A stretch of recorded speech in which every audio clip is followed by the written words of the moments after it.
للنبي الكريم وحبيب المكين خاتم النبي نبينا محمد وآله وصحبه الكرام. الفاتحة. أعوذ بالله من الشيطان الرجيم. بسم الله الرحمن الرحيم. استعين صراط الذين أنعمت عليهم غير المغضوب.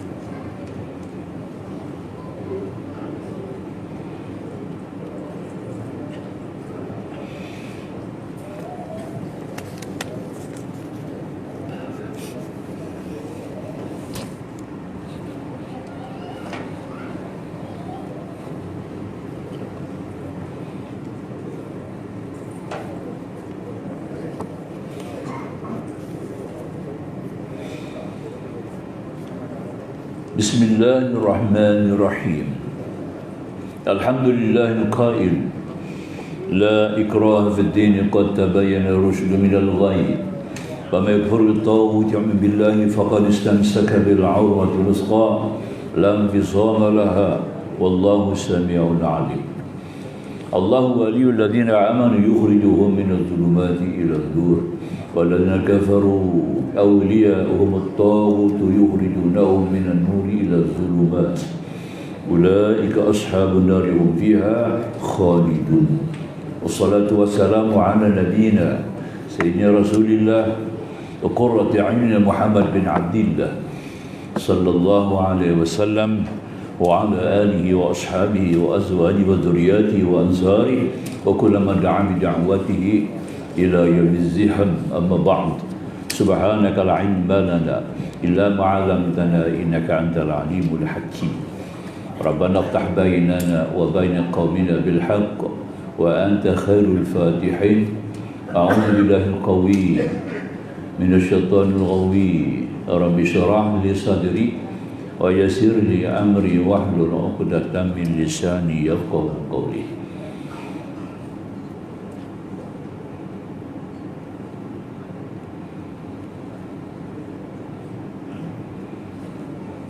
InsyaAllah kita sambung 213, tapi kita ambil punca 212 bawah sekali. Masih lagi sifat harus pada Rasul-Rasul alaihi wassalatu wassalam. Selain pada sifat wajibnya yang 4, baginya 4, mustahil atasnya 4, 1 harus.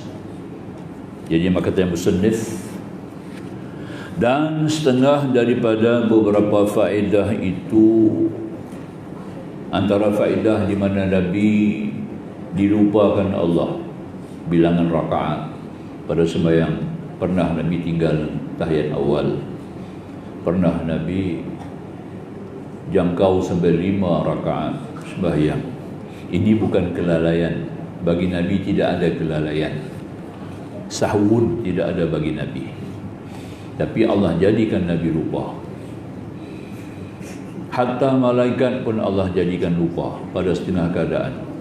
Kepada hamba-hambanya yang redha, kepada hamba-hambanya yang Allah redha, yang banyak melakukan kebajikan, kadang-kadang tersalahlah si hamba tadi, melanggar apa-apa perkara yang dilanggarnya, maka Allah lupakan malaikat untuk mencatat. Sampai tahap tu malaikat ni satu makhluk Allah yang perfect, yang tidak ada kesilapan. La ya'sunallah, mereka tidak durhaka kepada Allah Subhanahu wa taala.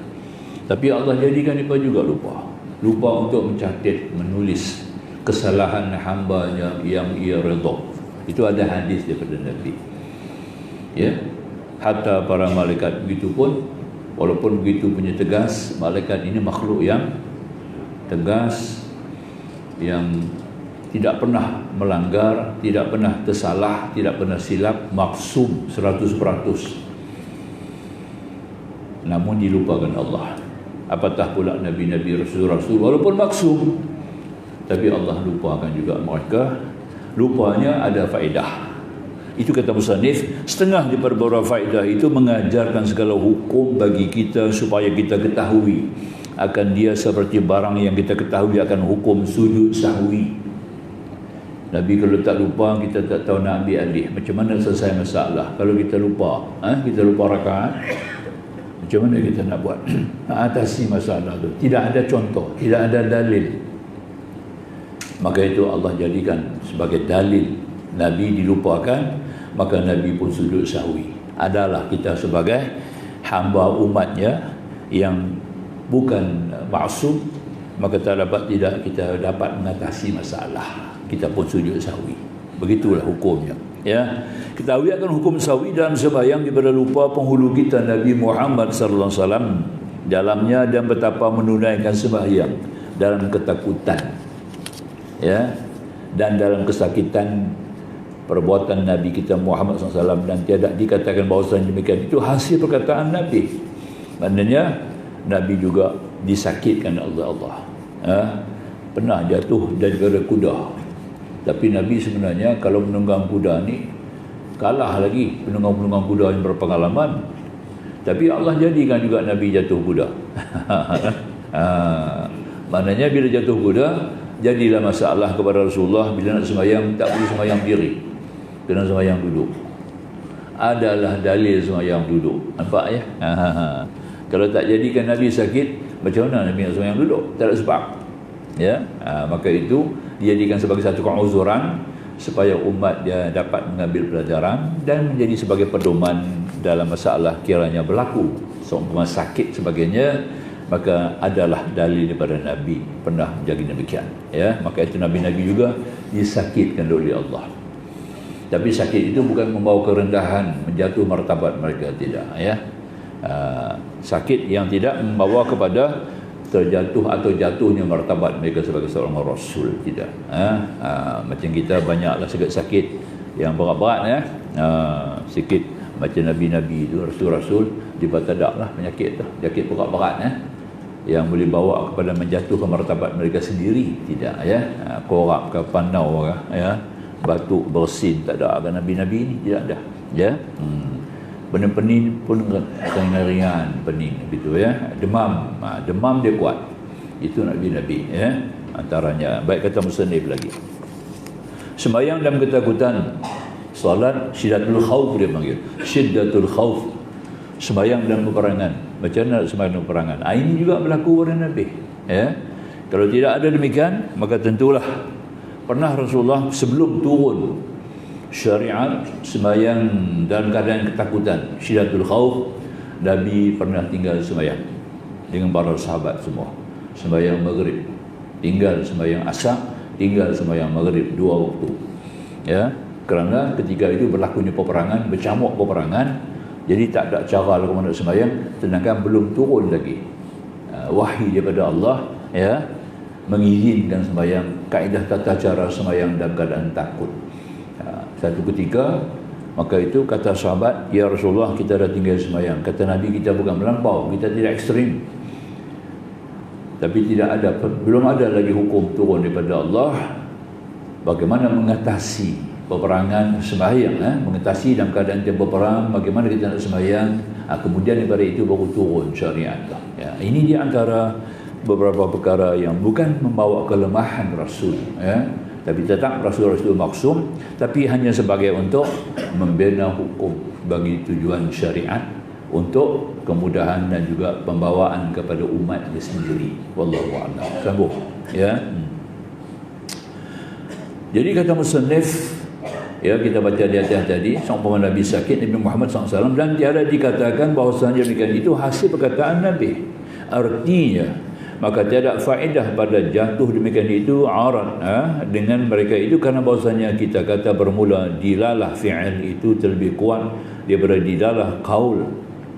Dilalah fi'il, dilalah qaul ni artinya urusan yang berkaitan dengan sunnah Nabi. Sunnah Nabi ini ada sunnah qauliyah, ada sunnah fi'liyah, ada sunnah takririyah. Itu bab hadis. Jama'al mustalahul hadis, kita mengaji bab itulah, ya. Pertama sunnah qauliyah, perkataan. Kedua sunnah fi'liyah, perbuatan. Macam sembahyang tasbih, itu sunnah qauliyah, bukan sunnah fi'liyah. Nabi tak nampak lagi Nabi buat sembahyang, belum ada hadis menunjuk Rasulullah sembahyang tasbih. Tapi Nabi ada suruh sahabatnya sembahyang. Nabi ajar dia bagaimana sembahyang tasbih. Itu kita panggil sunnah qauliyah. Ya. Nabi habaqnya dia buat begini, baca sekian-sekian banyak tasbih begini. Nabi sendiri tak buat. Ya, maka itu ada ulama mempertikaikan sembahyang tasbih itu pada hakikatnya tidak wujud. Ya, ada ulama menafikan adanya sembahyang tasbih. Ya, begitu. Jadi maknanya itu antaranya dipanggil sunnah qauliyah perkataan. Jadi dalam perkataan yang kita sebut tadi ini, kalau Rasulullah dalam soal macam tinggal rakaat, ini perkara yang berlaku dengan perbuatan Nabi sendiri. Kalau Nabi bercakap, tak kuatlah. Nabi kata kalau kiranya lah Nabi tak berlaku lah lupa orang Nabi cakap pada sahabat, kalau hampa tinggal rakaat, hampa sujud sahwi. Jadi masalah. Dia tak tahu lah mana sujud sahwi. Contoh yang lagi berlakunya seperti dalam perjanjian Hudaibiyah, ketika Rasulullah dengan rombongan muslimin yang begitu ramai untuk nak mengerjakan haji, tapi dihalang oleh kafir Quraisy, maka Nabi tidak dibenarkan untuk buat haji. Jadi Nabi hanya kena tahlul ihsar namanya. Kena tahlul sebab sudah niat ihram, ya, di Kanu Manazil Zulhulaifah, sudah berniat ihram haji, sudah masuk Mekah, tak boleh buat haji. Ya, bila tak boleh buat haji kena tahlul ihsar. Mereka telah nak tahlul ihsar, Nabi pun suruh dia tak pernah buat haji, tak pernah. Nabi terus kata, kita boleh bercukur sekarang, boleh bergunting dan bercukur sekarang. Itu perkataan, tapi Nabi tak tunjuk. Para sahabat duduk diri tercegat, ya, tak buat apa. Ya, Nabi pun masuk ke kemah. Ada Ummu Salamah, Hindun Ummu Salamah, isterinya dalam itu. Dia kita tengok, dia tak mau dengar cakap saya arahkan mereka suruh cukur, suruh gunting, mereka tidak ikut perintah saya. Nampak? Inilah keadaan umat aku ni. Itu perkataan Nabi suruh cukur, mereka tak pernah tahu bagaimana kaedah mencukur. Akhirnya Hindun Ummu Salamah kata, ya Rasulullah, kenapa tidak engkau sendiri yang cukur, biar dia tengok. Pada hakikatnya dia tak tahu. Itu kita katakan sunnah qauliyah dengan sunnah fi'liyah. Lebih kuat sunnah fi'liyah. Fi'liyah perbuatan, qauliyah perkataan. Perbuatan itu lebih jelas daripada perkataan. Kalau kamu bercakap saja mungkin dia tak tahu nak buat. Tapi kalau kamu buat dengan perbuatan, kamu tunjuk sendiri, tentu mudah bagi mereka mengikut. Maka Nabi pun terus keluar daripada kemah, Nabi pun cukup. Semua pakai cukup. Jadi itu maksud kita sini, yang dia katakan tadi ini, dilalah fi'il itu lebih kuat daripada dilalah qaul. Itu maksudnya. Ya. Sebab tu Allah jadikan Nabi lupa betul. Tapi kalau Nabi cakap dia, kalau hampa lupa rakaat, hampa sujud sahwi, lagi dia berbengang. Macam mana sujud sahwi tu? Sujud tu sujud apa? Ya, lagipun sujud ni bukan perkara kecil, perkara besar. Kita bukan boleh suka-suka sujud kepada Allah, melainkan melalui ada syariat, ada perintah. Macam sembahyang kita. Ya. Ada dalam bab sembahyang hajat, tak silap saya ada setengah-setengah kitab yang ditulis lah, mengatakan sembahyang hajat ni bila kita rukuk pada sujudnya akhir tu, maka kita boleh minta doa. Ya. Kita boleh sujud. Maknanya habis bagi salam, dah bagi salam tu ada satu kaedah sembahyang hajat. Habis kita bagi salam, kita lakukan satu sujud lagi. Di luar sembahyang satu sujud lagi, maka kita mohonlah kepada Allah apa hajat kita dalam sujud tu. Di sujud ni sujud apa nama dia? Sujud hajat. Tidak ada sujud hajat dalam ajaran Rasulullah. Maka tu tak boleh. Ya, kita nak sujud dengan suka-suka kita, dengan cara kita, dengan fikiran kita, dengan nafsu kita, tak boleh. Sujud mesti ada pertunjuk daripada syarak. Antaranya sujud syukur berlaku di luar sembahyang. Sujud sajadah kerana membaca atau mendengar ayat sajadah. Sujud tilawah, kita baca Quran di luar sembahyang, kita jumpa ayat-ayat sajadah, kita sujud. Itu sujud tilawah nama dia. Ya. Lagi satu sujud bakti yang kita buat, sujud ratibah dia panggil. Itu sujud yang kita lakukan dalam sembahyang. Lagi sujud sahwi, ya, kerana kita tertinggal akan melakukan mana-mana, meninggal mana-mana sudah abad, akan melakukan perkara yang kalau disengaja batal, kalau tidak sengaja tidak batal. Itu dihukum orang yang makan sujud sahwi. Ya. Dia ada lagi apa sujud apa? Tidak ada, itu saja. Maka yang lain daripada tak boleh. Ini ada pertunjuk daripada hadis. Ini semua ada pertunjuk daripada hadis, hadis fi'liyah, hadis perbuatan. Nabi buat sendiri. Tunjuk dengan praktikal, ya. Kalau Nabi bercakap, dia tak tahu nak sujud macam mana. Nabi, Allah jadikan Nabi lupa, Nabi sendiri sujud sahwi. Sunnah perbuatannya itu lebih jelas daripada sunnah perkataan. Itu maksud dia. Faham, ya, atau apatah lagi perkara-perkara yang berkaitan dengan ibadat. Ya, dia mesti melalui dilalah fi'liyah, itu disebut jadi lebih kuat daripada dilalah qaul, kerana bahawasanya terkadang mengiktikad oleh mukallaf perkataan itu bahawasanya ia hendak memudahkan bagi kita, maka menyalahi ia akan dia seperti bahawa mengembali oleh orang yang lupa akan sembahyang dia pada awalnya dan tidak sampai kepada sujud sahwi. Kalau tak buat macam itu nanti orang lupa. Ya, ini ada juga simbol. Orang lupa baca kunut subuh, dia buat sembahyang lain. Ya, dia tak tahu sujud sahwi. Orang tak ngaji, masalah ni pasal tak ngaji, ya. Ya. Kalau bagi kuliah, dengar kuliah, tentu dia boleh buat perkara ni. Ya. Dia pun dia tak pernah tengok orang lupa ke sujud sahwi. Bila berlaku kepada dia, dia tak tahu hukum sujud sahwi. Bila tinggal kunut subuh, ya, dia pun buat lain. Ya. Tak itu. Jangan kata itu. Ni orang alim di sini ni. Orang alim. Ya, guru pondok. Sama. Guru pondok nanti jadi imam. Pilih jadi imam dari misalnya imam masjid lah. Guru pondok. Fasih baca kitab Arab. Ya. Jadi guru pondok. Sembahyang raya. First time sembahyang raya di masjid yang dia nanti jadi imam. Kebetulan dia tinggal takbir yang 5 kali pada rakaat kedua.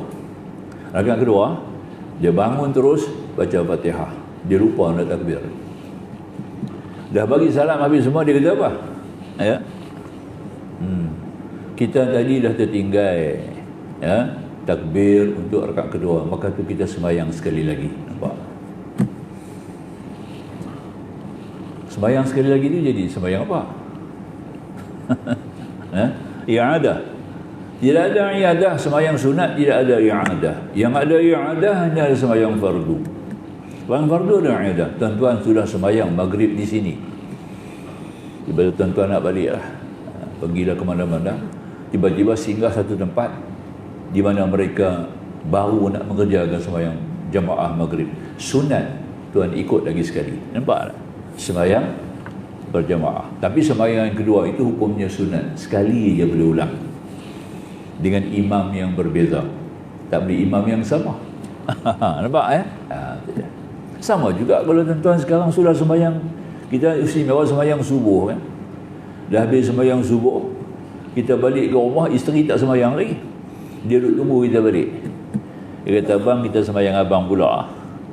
Tadi abang sembahyang subuh di masjid jemaah. Sekarang saya nak sembahyang abang pula. Boleh ke tak boleh? Boleh. Abang tu boleh sembahyang lagi sekali. Tapi dengan syarat sembahyang i'adah itu dibuat dalam bentuk jamaah. Tak boleh mufrad. Dia mesti jamaah. Ya, jadi abang jadi imam, isteri jadi makmum. Cantik kan? Cantik macam tu kan? Ini i'adah dia panggil. Sembahyang sunat tak boleh i'adah, macam sembahyang raya tadi. Imam istihar, masjid pula, masjid besar. Jamaah dekat 2000 jamaah. Ya. Kita sembahyang raya sekali lagi. Sembahyang raya tadi, sebenarnya sembahyang raya tadi dah sah dah, betul lah. Tak ada silap walaupun. Kerana takbir yang 7 kali itu masuk dalam kumpulan sunat hayat. Bukan sunat ab'ad. Sunat ab'ad pun hanya sujud sahwi. Ya.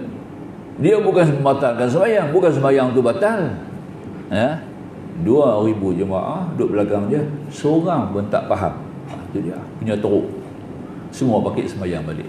Nampak? Ini cerita dia. Ini pernah berlaku lah. Nampak tak? Hebat lah. Na'udzubillah. tu kita faham Jadi tidak sebab. Macam Syekh tadi lah. Dah sembahyang subuh, lupa kunut, sembahyang lain.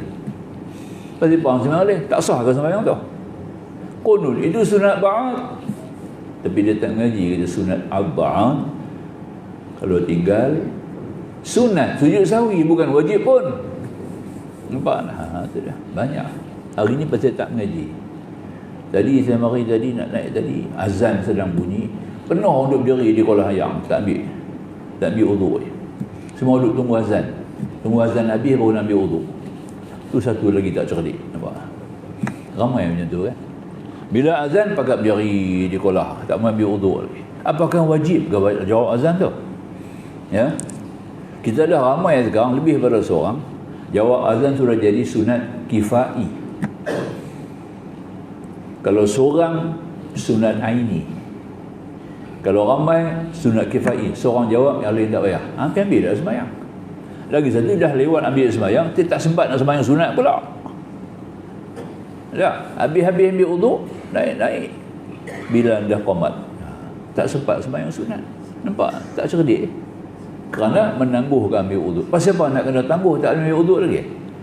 Uduk tu wajib.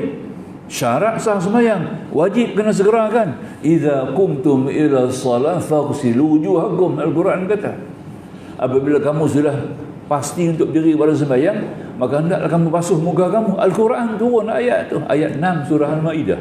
Nampak? Hukum wajib ambil wuduk dengan segera nak sembahyang. Dah tangguh pula dah pasti nak jawab azan. Nampak? Tak cerdik. Pasal apa tak cerdik? Pasal tak ngaji. Dia. Ini masalah kita. Penuh di kolah. Nampak? Duduk berdiri tercekat. Duduk tunggu sampai habis azan baru nak ambil wuduk. Pasal apa nak kena berdiri? Oh, hormat azan. Wajib ke? Sunat. Sunat apa? Sunat kifayah, bukan sunat aini. Pasal semua lebih pada seorang. Seorang dah jawab dah. Orang masjidnya ramai dah jawab dah azan. Jadi kamu hanya jadi sunat kifayah. Nampak? Kalau orang dah azan, orang dah jawab, kamu tak payah. Saya kata begitu lah. Terus ambil uduk. Sebab sembahyang tu, uduk tu wajib. Kena ambil dengan segera. Nampak tak? Ini kita tak faham. Banyak benda tak faham. Ya. Sembahyang kunut ni, doa kunut lagi. Kunut. Angkat tangan kunut tu bukan hukum ikut imam. Dia tak masuk. Angkat tangan tu tak masuk ikut imam tau. Dia tak masuk dalam bab jamaah. Nak baca kunut, angkat tangan pun boleh. Tak mau angkat tangan pun boleh. Betul tak? Saja kita kaitkan sikit lah. Fiqah ni. Ya. Kita nak angkat tangan, nak baca kunut depan tangan pun boleh. Nak baca kunut, angkat tangan pun. Tak kena mengena dengan jamaah, tak kena mengena dengan imam. Dia hukum lebih kepada orang yang baca kunut ataupun orang yang mengaminkan kunut. Dah habis imam sebut wassallallahu ala sayyidina Muhammadin nabiyil ummi wa ala alihi wa sahbihi wasallam. Habislah. Dia duduk tahan tangan lagi. Imam dah turun ambil sujud, duduk tahan tangan lagi pasal apa? Nampak? Tak reti nampak? Duduk tadah tangan. Yang teruk tu dia turun dengan tangan lutut terus. Tak apa, lutut hang kuat.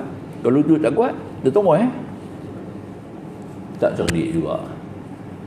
Imam sallallahu alaihi sampai wa ala alihi wa sahbihi wasallam jatuh tangan habis. Dah habis nak doa, duduk tahan dengan tangan lagi. Tahan sampai bunyi ke imam baru dia lepas tangan. Allah. Itu barang very simple masalah itu kecil. Biar ramai lagi tak faham. Nampak? Dia tak tahu angkat tangan tu apa hukum.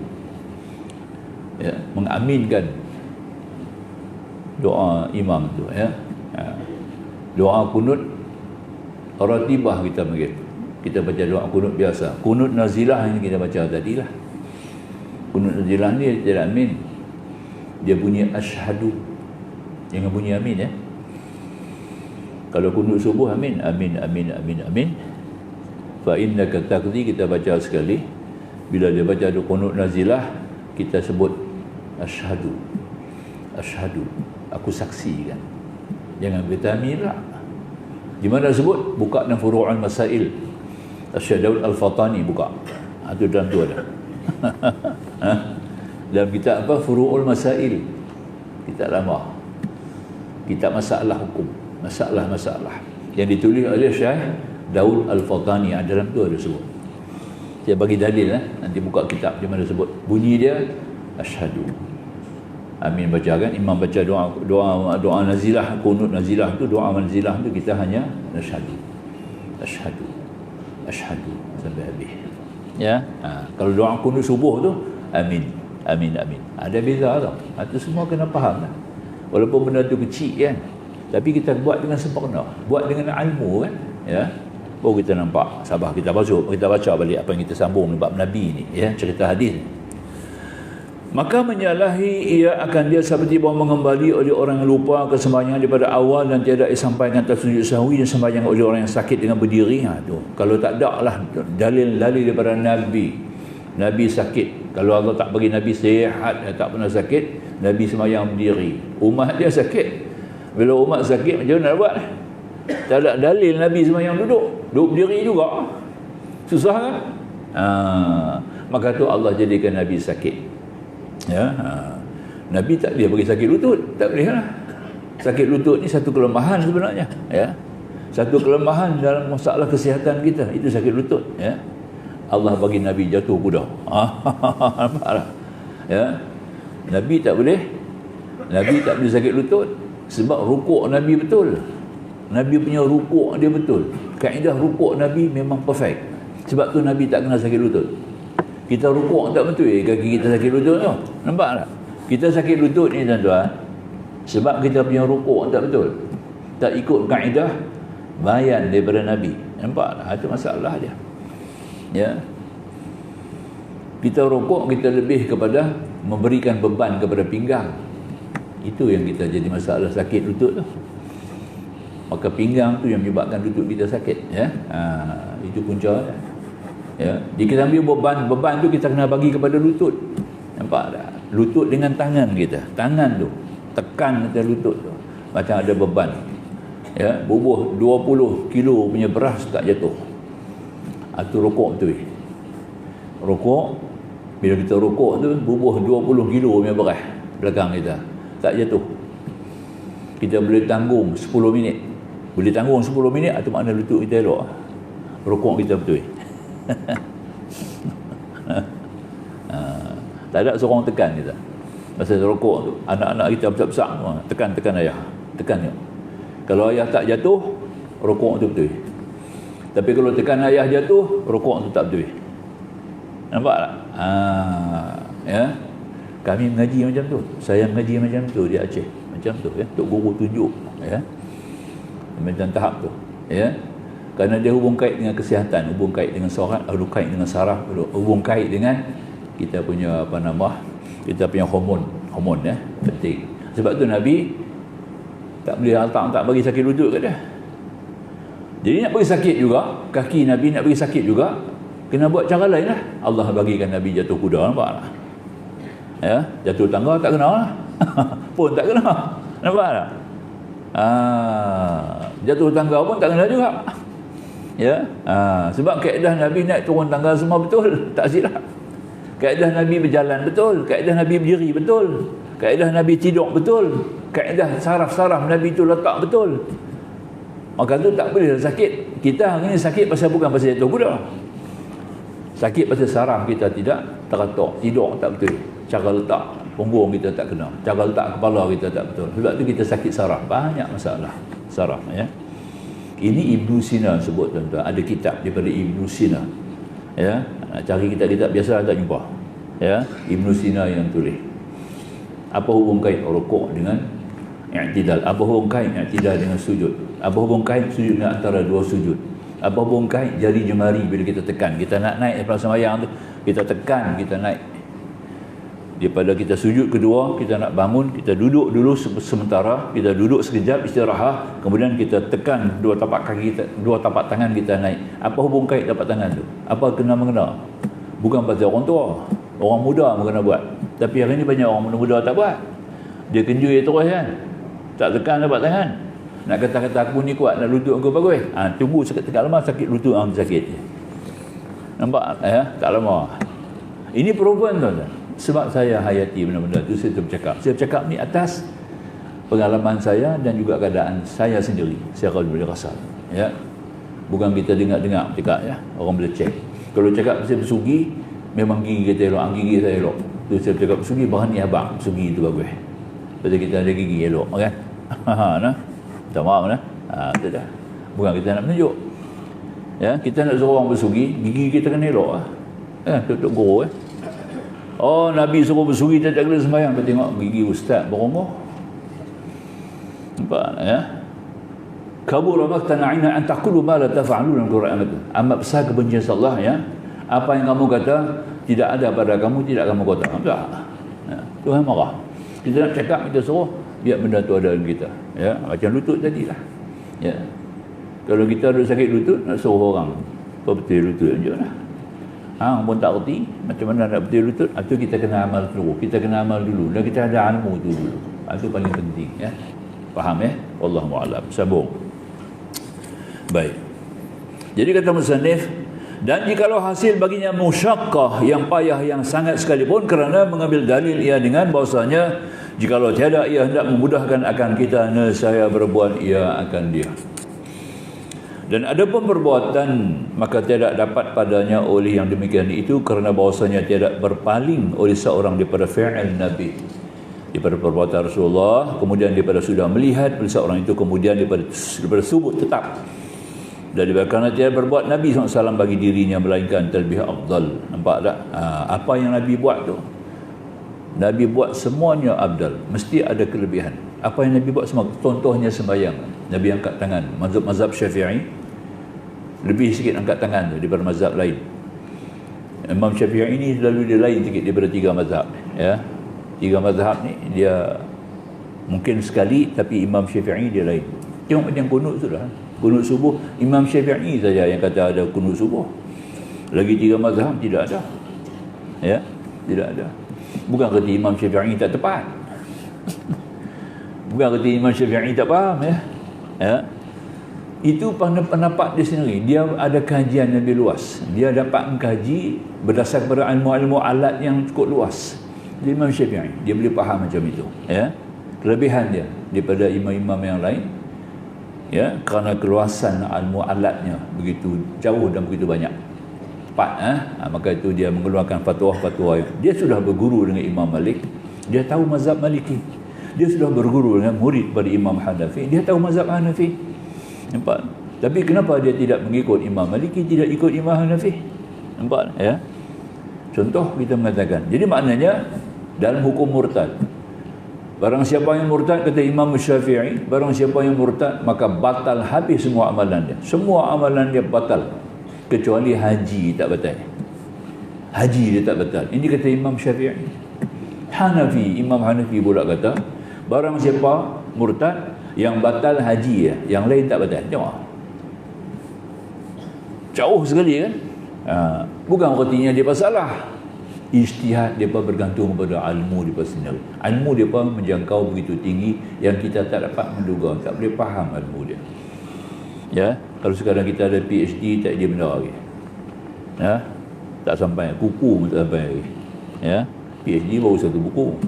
Kita baca satu buku kan. Ya, tak ada benda kan.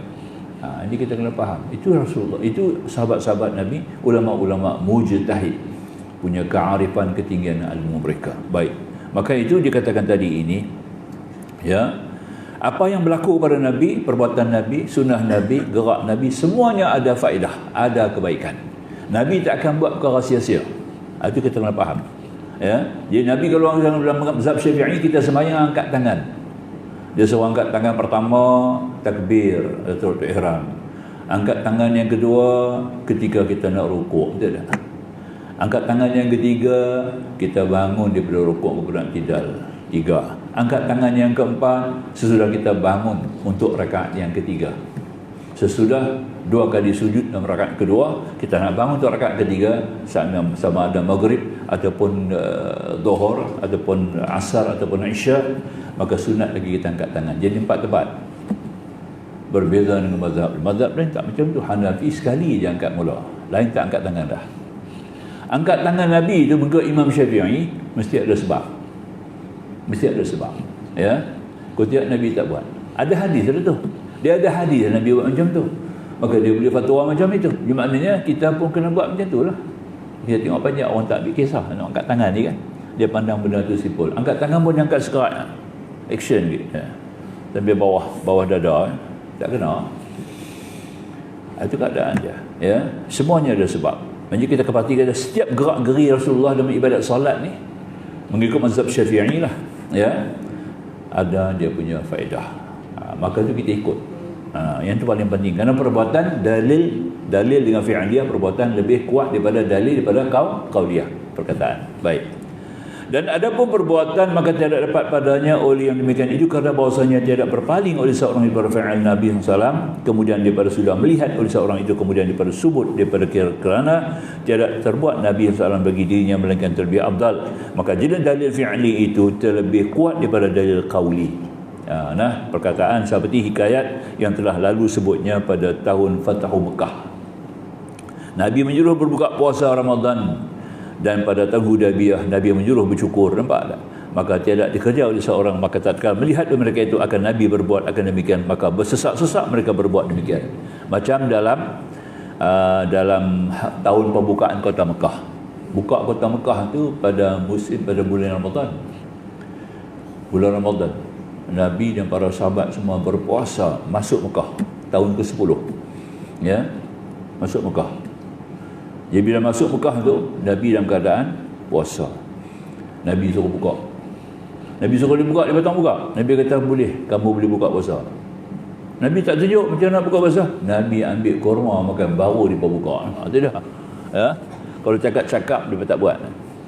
Sebab tengok perbuatan. Perbuatan itu lebih kuat daripada perkataan. Itu maksud kita nak baca sekarang ini. Maka tu Allah jadikan Nabi lupa. Apa-apa pun lah pada pandangan kita nak ambil dalil daripada Rasulullah, kita lebih lihat kepada dalil-dalil perbuatan. Dalil-dalil yang bersifat perbuatan lebih kuat daripada dalil-dalil yang bersifat perkataan. Faham ya? Nabi buat sendiri. Macam Hudaybiyah tu yang saya sebut tadi lah, cukur rambut. Sahabat pun ikut cukur. Nabi buka puasa, pada tahun buka kota Mekah tu, Nabi pun makan kurma, sahabat pun buka puasa. Cuba Nabi kata, buka puasa. Nabi tak tunjuk, dia tak buka. Nabi tak buka lagi dia kata, macam mana kami nak ikut? Nampak tak? Tak boleh melampaui melebihi Nabi. Nak tengok Nabi buat. Masuk waktu dah, silakan muazzin dengan segala hormat memandangkan azan, silakan.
Shalom.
tadi.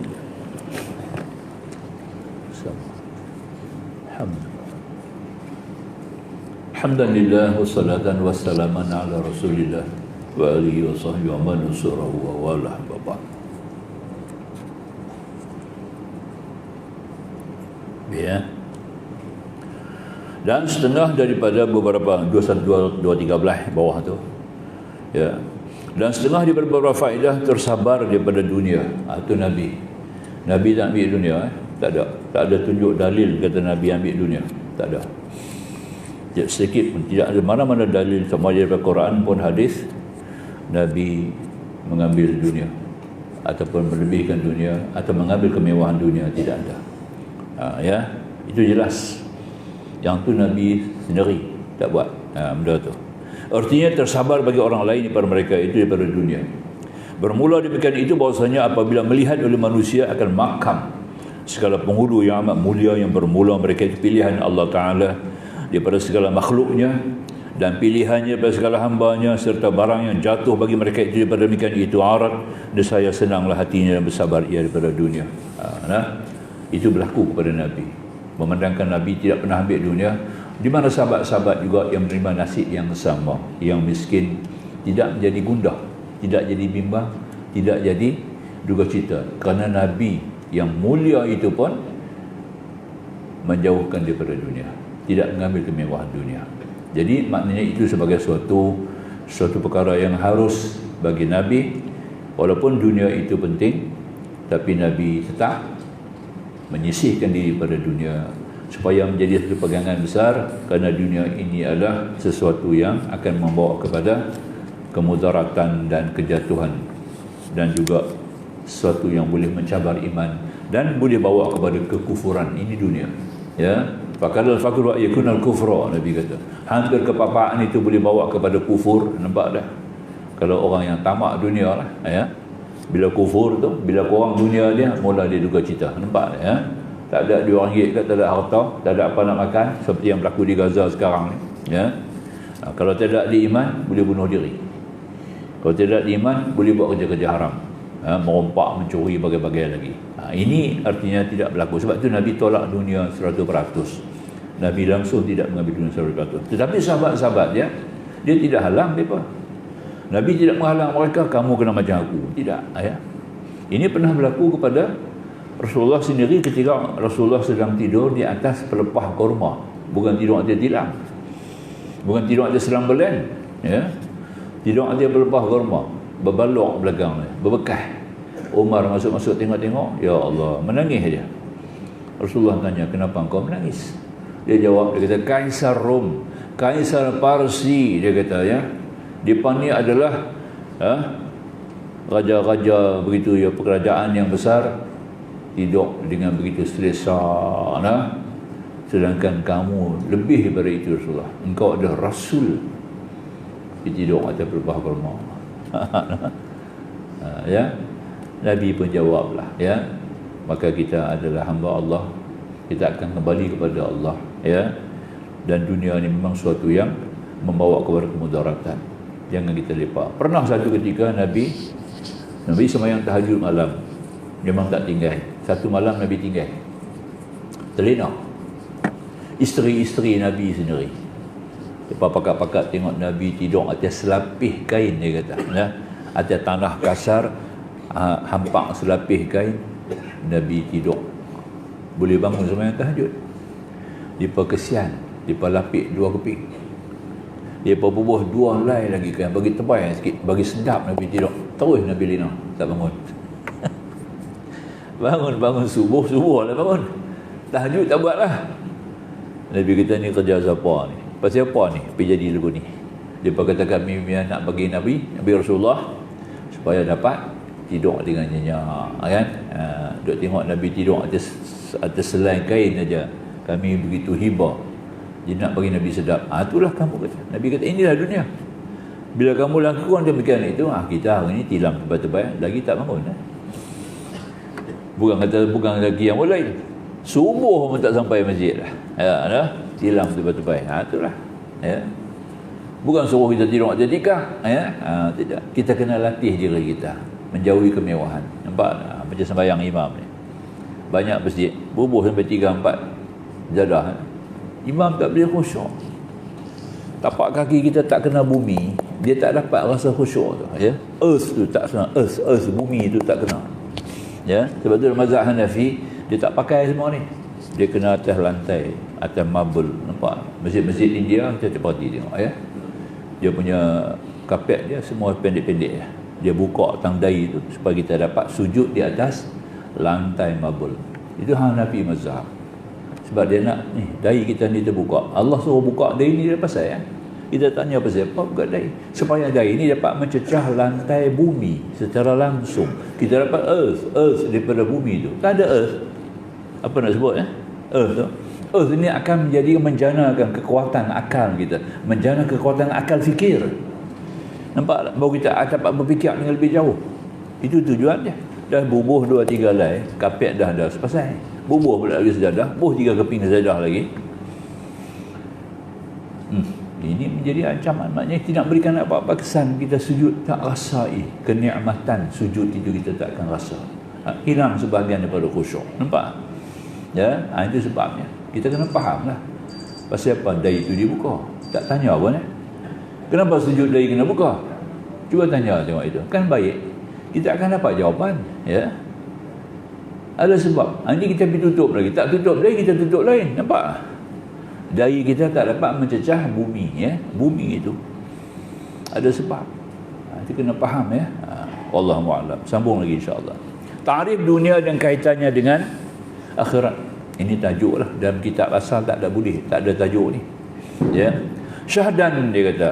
Murad dengan dunia dikendaki. Murad ni dikendaki dengan dunia di sini segala harta dan segala yang ikut baginya seperti kemegahan, kesenangan, segala yang lazat, itu artinya dunia.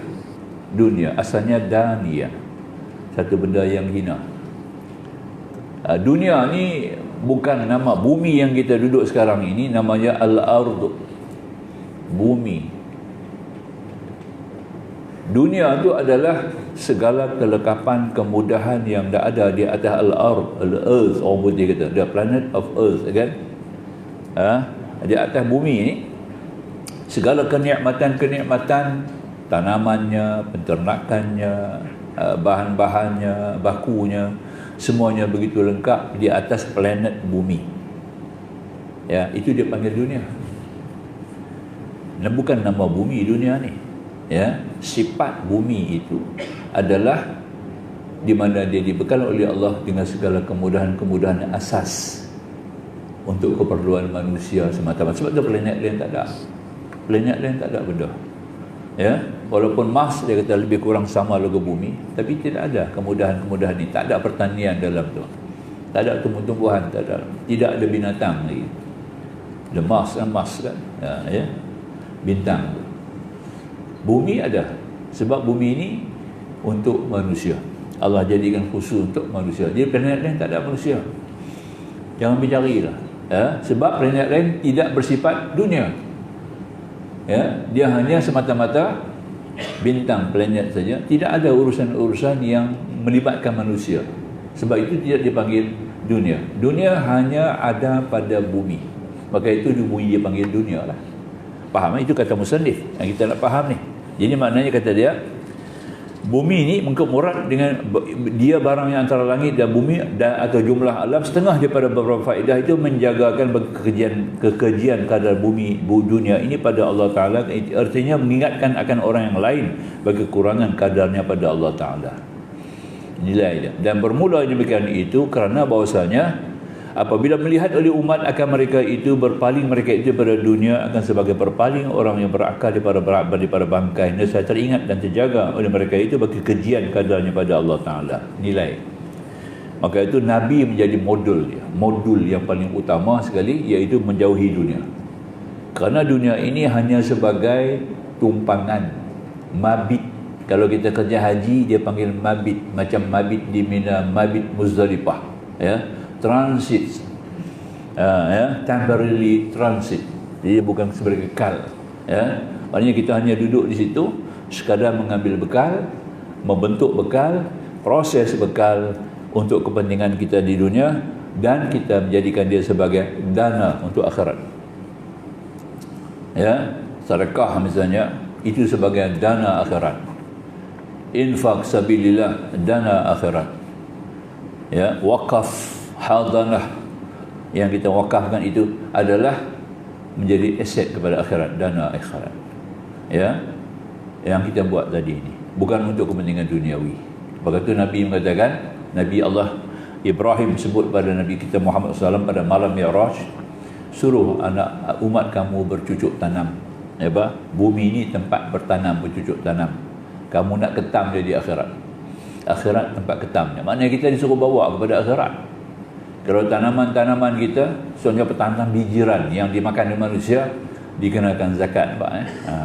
Ya. Hal lain daripada bijiran tak kena zakat. Pokok durian tak kena zakat. Pokok manggis tak kena zakat.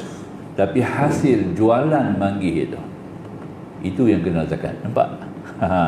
Dia masuk kepada hasil perbelanjaan dan juga pendapatan. Tapi kalau bijiran macam kurma, macam padi, macam gandum, dia sendiri dikenakan zakat sebab dia makanan kita, makanan penting, makanan asasi bagi manusia. Maka tak dapat tidak, bila kita zakatkan dia, dapatlah nikmat akhirat tu, iaitu sawah padi kita. Sebab tu di akhirat nanti tidak ada lagi sawah padi. Ada orang masuk surga kerana sawah padi. Dia masuk surga kerana sawah padi. Kenapa? Ya, tiap-tiap kali bila menjadi padinya, dia akan keluar zakat dulu. Kemudian dia buat kenduri. Ya, jamu lagi. Pekerja-pekerja dia jamu lagi anak-anak karya kan.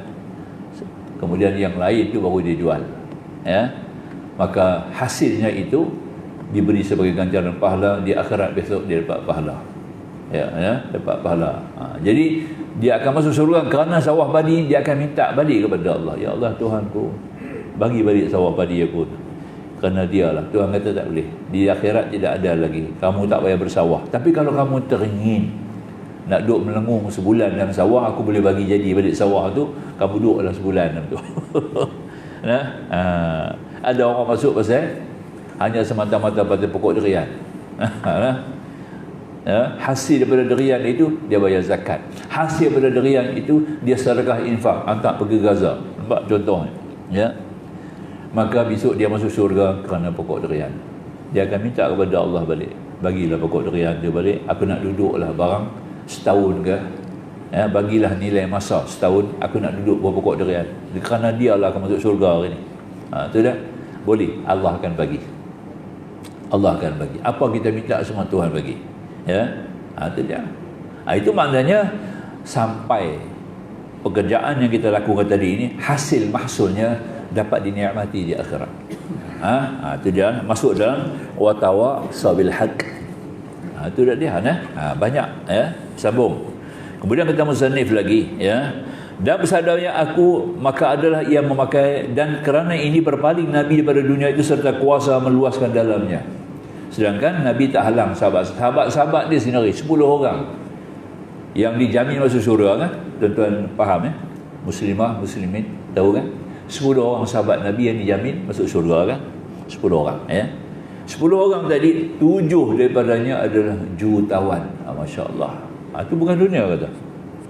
10 orang sahabat Nabi jamin daripada syurga, 7 daripadanya adalah jutawan. Masya-Allah. Jutawan masa tu bukan pakai sahamnya. Dia orang kena kerja betul. Menjaga sungguh, nampak tak? Dapat hasil dengan pekerjaan, dengan usaha, dengan perniagaan. Titik penuh dia betul-betul. Hari ni jutawan makan saham, betul tak? Ya. Naik saham, naiklah dia. Bukan buat kerja lah. Ya. Semua sandak atas saham, ya. Share, ya. Itu saja. Dulu tidak ada share ni, tidak ada. Saham-saham semua tak ada. Semua kena kerja betul. Macam mana tahap dia bekerja kuat, ya. Osman bin Affan, cukup banyak. Ladang-ladang kurma dia banyak. Khatam Quran 2 minggu sekali. Nampak? Macam mana? Ya. Khatam Quran 2 minggu sekali. Kita setahun sekali pun payah nak khatam. Bukan ada ladang apa-apa. Nampak? Ada pun 4 kali 7. Kut-kut lah orang panggil itu pun kalau boleh masuk liang. Ya? 4 kali 7 tu yang duduk dah tunggu kita kan. Ya. Tak itu kan. Itu pun kalau orang datang izin. Kalau tak masuk dalam tu, tak ada tempat lah kita. Ya. Setahun sekali nak khatam Quran pun payah. Sayyidina Osman punya hebat sampai sekarang ada dia punya apa? Aset dia sampai sekarang. Account di bank dia, bank Saudi. Nama Osman Ibn Affan. Fresh account. Nampak tak? Bertambah-tambah bilion dia punya hasil ya daripada simpanan account daripada Sayyidina Osman 1500 tahun dulu sampai sekarang. Tapi dia begitu zuhud kepada Allah, wara', zuhud lah lebih daripada wara' lagi. Ya. Amalan dia punya banyak, tinggi, menghafal Quran sehingga Allah nak tunjuk kita sehingga dia mati pun dengan Quran. Nampak? Begitu kecintaan dia mati dengan amalan paling dekat dengan dia adalah baca Quran. Ya, cukup rajin baca Quran, seminggu, 2 minggu sekali khatam Quran. Kadang-kadang 2 kali khatam Quran dalam 2 minggu. Nampak tak? Tapi cukup sibuk. Punya sibuk urusan dia. Ini sebab dia orang jadi tahun. Yang mana dia jadi berat? Kita nak tuntut dua saja. Hadirin hadirat. Ya. 2 perkara kita nak tuntut daripada Allah dunia. Dunia kita nak 2. Ya. Dan kita bergantung kepada satu. Yang pertama kita berhajat kepada keberkatan. Yang tu paling penting. Yang pertama kita nak cari apa? Dunia ni kita cari apa tuan-tuan? Cari berkat. Bukan cari kekayaan. Cari berkat. Nampak tak? Nak cari berkat kena ada 2 kekayaan. Kekayaan jiwa. Kekayaan jiwa iaitu syukur dan sabar. Kena ada 2. Tak ada syukur dan sabar, kita tidak dapat merasai keberkatan. Nampak tak?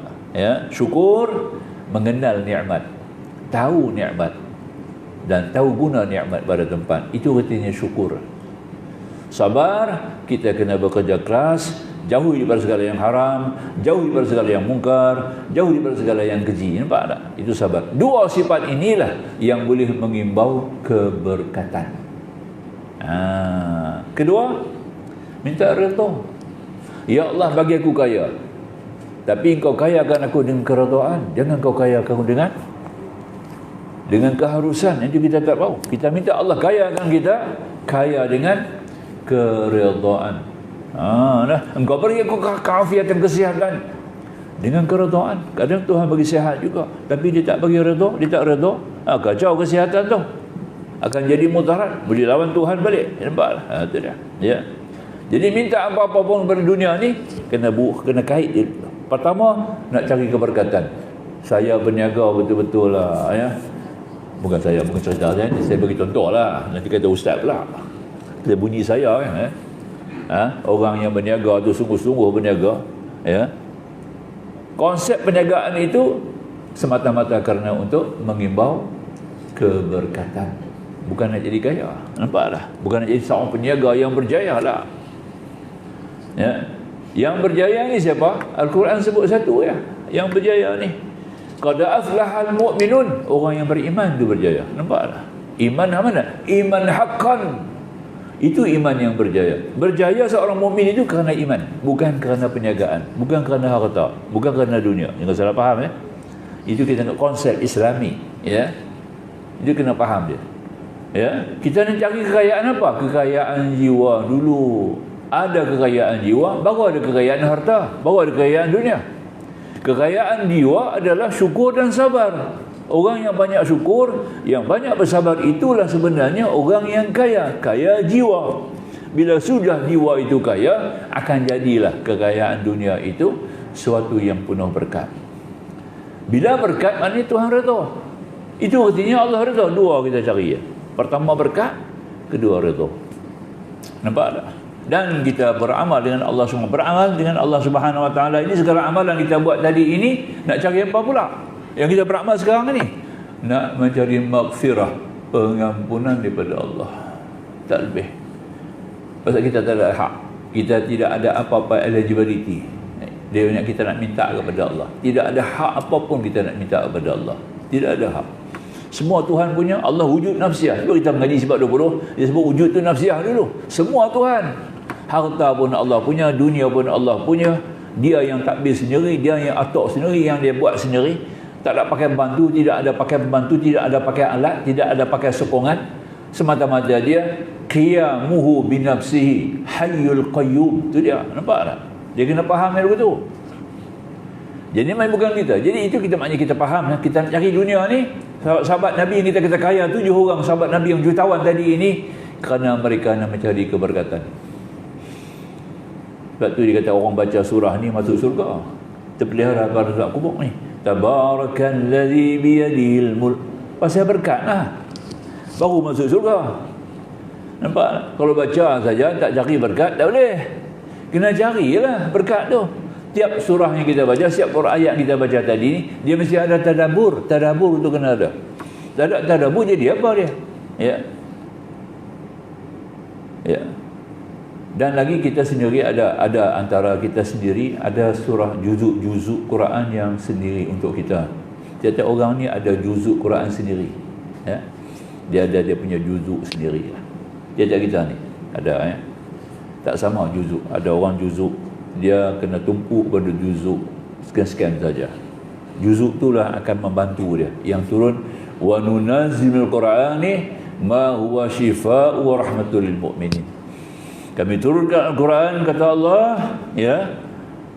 Kami turunkan Quran itu sebagai syifa, ubat. Ubat semua-semua lah, ubat jiwa, ubat penyakit, nampak tak ya? Ubat ketenangan, ubat ilmu. Itu Quran. Ya. Maka tu ulama tengok ni. Jadi kalau macam tu takkan satu Quran kot. Ada juzuk-juzuk yang tertentu buat kita. Saya ada juzuk saya sendiri. Tuan ada juzuk tuan sendiri. Dia suruh tumpu kepada juzuk itulah. Quran kita baca semua, tapi ada juzuk yang tertentu itu kita kena tumpukan. Insya-Allah kita akan selamat. Kita akan berjaya. Nampaklah? Kerana surah tu diturun untuk kita. Tiap-tiap orang ada surah dia sendiri, ada juzuk dia sendiri lah. Ya, itu kita kena cek balik lah. Ya, kita tengok ya, berpandu kepada tarikh beranak kita. Kita main tarikh beranak tak sama kan? Itu paling penting tarikh beranak. Ya, itu paling ambil kira. Baik, sambung sikit lagi yang kata musannif. Yang mana kita nak berhenti ya? Baik. Yang dikata oleh musannif ta'lil dunia kita baca wa adami ridahu biha darul jazain li anbiya'ihi wa awliyaihi. Kita baca dah itu kita baca banyak ke bawah ni.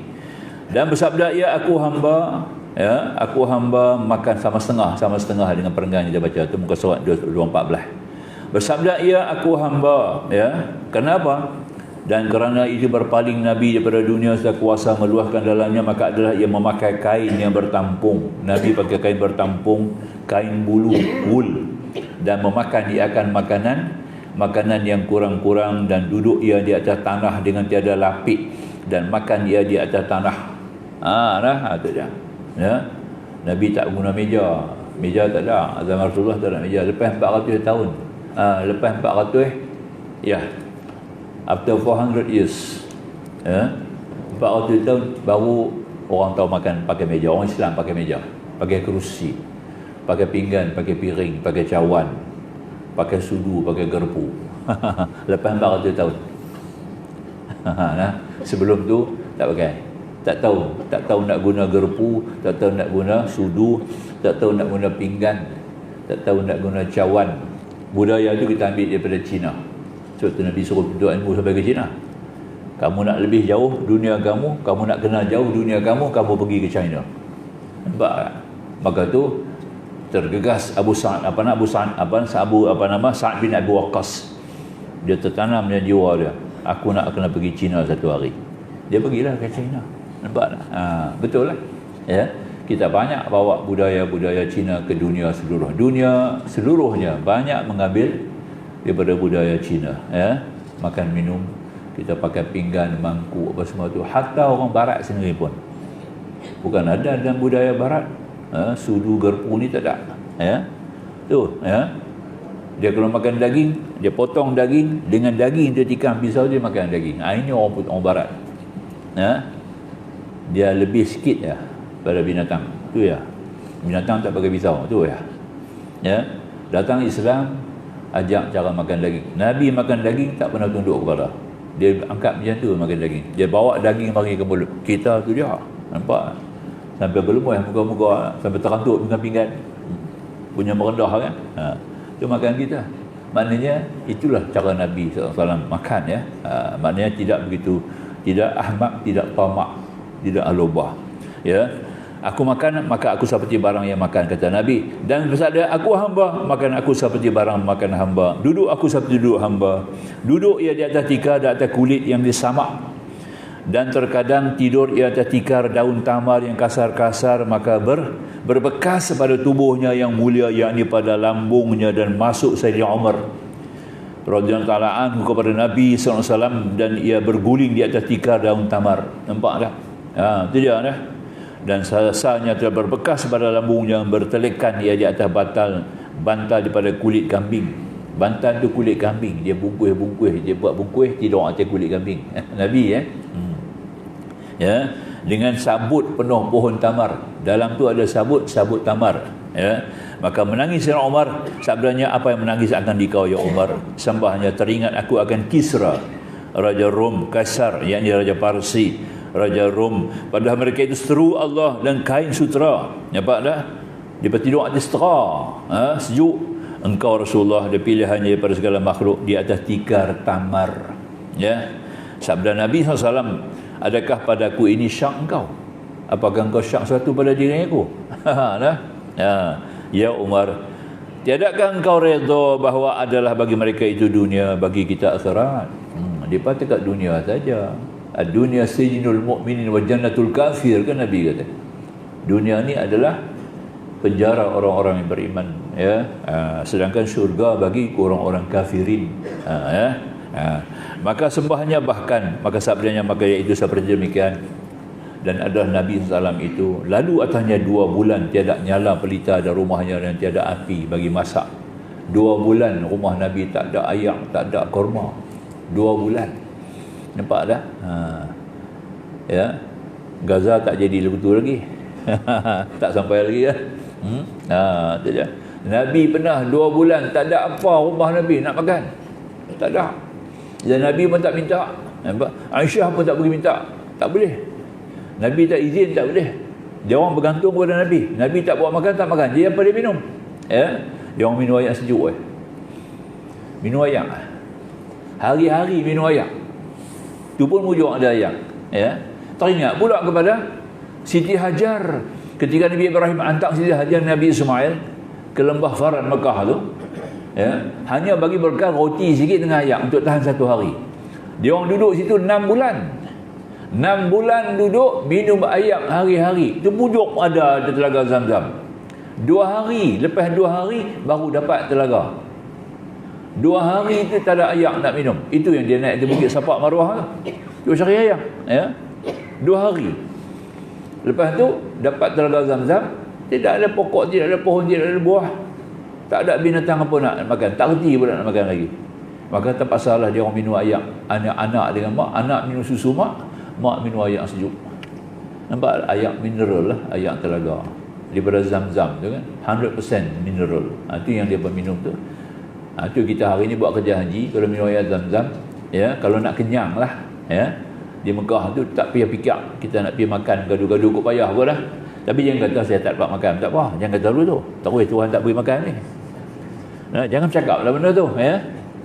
Apa kita buat? Minum air Zam-Zam, ambil Zam, cakap Allahumma ya Allah, Zam-Zam yang mulia, ya, minuman yang menghilangkan dahaga, makanan yang mengenyangkan, penawar bagi segala ubat. Bismillah, minum nama Allah, insya-Allah. Tu doa Zam-Zam, boleh tak? Ya. Kenyang lagu tu ajalah, badan tak kurus pun. Nah, sihat pula lagi daripada penyakit. Pegang Zam-Zam tu kena berdiri lah, jangan duduk. Minum Zam-Zam kena berdiri. Adab dia. Ya, dia kena berdiri. Sebab Nabi buat macam tu. Ya, berdiri. Tapi kita tahu kita minum air kena duduk. Mengikut pakar-pakar perubatan, ya. Minum air kena duduk dia, jangan berdiri. Ya. Tapi minyak Zam-Zam kena berdiri. Dia lain sikit. Itu beza Zam-Zam dengan air biasa. Ya. Dia tidak bawa penyakit. Ya. Kita akan minum-minum tu, Zam-Zam tu dia akan terus pergi ke otak dulu. Tu kelebihan Zam-Zam. Dia tak pergi ke perut, dia pergi ke otak dulu. Zam-Zam, ya. Itu penting. Maknanya jemaah haji patut zam-zam banyak. Bukan air muyah suhah ni kita tak mau. Air zam-zam tu minum banyak, sebanyak boleh ya. Ya. Cuba Allahumma ya Allah zam-zam yang mulia. Ya. Minuman yang menghilangkan dahaga Allah ya. Makanan yang mengenyangkan, zam-zam tu makanan mengenyangkan, penawar bagi segala ubat. Minum. Bagi segala penyakit. Minum insya-Allah. Kita dapat tiga-tiga. Hilang dahaga, kenyang makanan, nampak tak? Jadi makanan. Ikut ni Siti Hajar lah. 6 bulan tu makanan dia lah tu. Nampak? Montel Nabi Ismail tu. Siti Hajar pun tak goreh. Nampak tak? Duk elok macam tu badan dia. Nampak tak? Ya. Nabi Ibrahim jumpa lepas 12 tahun tu macam tu lah. Tapi lepas 12 tahun dah ada makan lah. Lepas 6 bulan tu baru masuk satu kumpulan bangsa Arab daripada kumpulan Mamalik yang datang daripada orang datang daripada Palestin. Ketika itu dia panggil Kanaan ya. Dia orang singgah. Buka perkampungan ya. Mamalik, Arab Mamalik dia singgah. Tu. Kemudian tu baru datang Jurhum. Jurhum datang kalahkan Mamalik. Jurhum ambil alih Adi yang ada Arab sekarang ni. Ya. Tu dia. Yang duduk di Mekah tu. Di Madinah Yaman. Di Madinah Arab Yaman. Ya. Itulah insya-Allah kita akan sambunglah perkara ni akan datang ya. Jadi kita akan ambil bagi setengah 2:14. Tengah-tengah ya. Yang kata tadi lepas daripada Umar menangis tu, Rasulullah pun jawablah ya. Tiada engkau rela bahawa ada bagi makan dunia dan bagi kita akhirat. Dekat itulah ya. Kita akan sambung. Aqul qawli hadza astaghfirullahalazim li wa lakum akhirul kalam. Wallahu subhanahu wa ta'ala a'lam. Bismillahirrahmanirrahim. Alhamdulillah wassalatu wassalamu ala rasulina bil karim nabiyina Muhammad wa alihi wa sahbihi ajma'in. Subhanaka la ilma lana illa ma 'allamtana innaka antal alimul hakim. Rabbi shrah lana sudurana wa yassir lana umurana. Rabbana zidna 'ilma warzuqna fahma. Rabbana atina fid dunya hasanah wa fil akhirati hasanah wa qina adzabannar. Walhamdulillahil alamin. Assalamualaikum warahmatullahi wabarakatuh.